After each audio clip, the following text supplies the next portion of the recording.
Шаноўныя госці, гаспадар музея грошай Андрэй Місько мае гонар паказаць вам лепшыя экспанаты сваёй калекцыі і прапануе паглыбіцца ў гісторыю грашовага абарачэння на тэрыторыі Беларусі ад старажытнасці да нашага часу. Калектыў музея ўпэўнены, што вы адкрыеце для сябе шмат новага. Гатовыя? Тады пачынаем. Канец другога, пачатак 3-го стагоддзя нашай эры працягваецца жалезны век, перыяд фармавання розных племянных і этнічных супольнасцяў. На тэрыторыю Беларусі ўпершыню трапляюць манеты, рымскія дэнарыі, нумары 1, 2, 3 і 4, срэбра. На аверсе партрэты рымскіх імператараў. Важная вартасць манеты, якаснае выкананне і стабільная вага 4,5 грамы.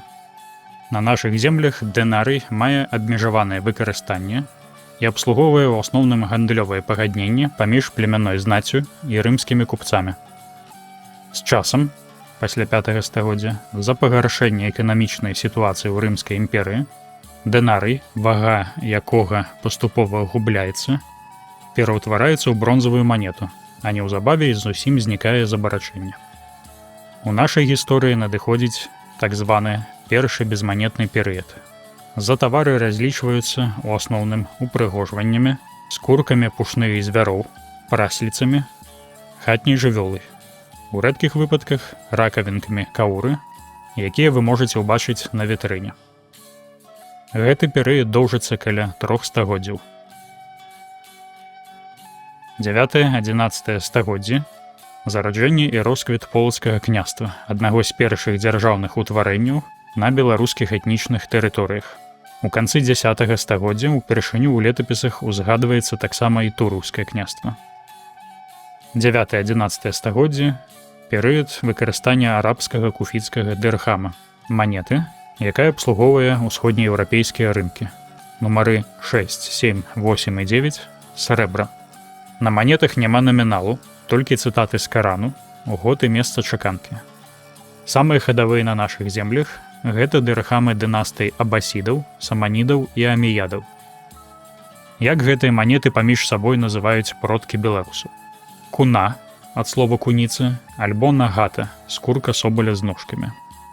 Палова манеты рэзана, ад дзеяслова рэзаць, а вось чвэрць векша, альбо веверыца. Імаверна, што так на нашых землях называлі вавёрку. Рэжуць манету і на драбнейшыя часткі. З перыядам выкарыстання дырхама звязаны такія вядомыя гістарычныя асобы, як полацкі князь Рагвалод і яго дачка Рагнеда, заснавальнікі княжацкай дынастыі Рагвалодавічаў. У пачатку 11-го стагоддзя на тэрыторыю Беларусі ўпершыню трапляюць манеты краін заходняй Еўропы. Гісторыкі іх называюць заходнееўрапейскімі дэнарыямі. У калекцыі яны паказаныя пад нумарамі 10, 11, 12 і 13. Срэбра. Па вазе меншыя за дырхамы. Трапляюць да нас у асноўным праз узбярэжжа Балтыйскага мора альбо праз скандынаўскую выспу. Гэтыя манеты маюць розныя мясцовыя назвы. У Нямецчыне – феніх, у Францыі – дэн'е, у Англіі – пеня. Жыхары полацкага і тураўскага княстваў называюць іх, хутчэй за ўсё, кунамі альбо нагатамі, як некалі яны называлі арабскія дырхамы. На гэтым робім невялікую паўзу. У вас ёсць час асэнсаваць атрыманую інфармацыю і больш пільна разгледзець экспанаты. Пасля падключайцеся праз QR-код да аўдыёгіду нумар 2 і слухайце працяг гісторыі грашовага абарачэння на тэрыторыі Беларусі. Мы чакаем вас!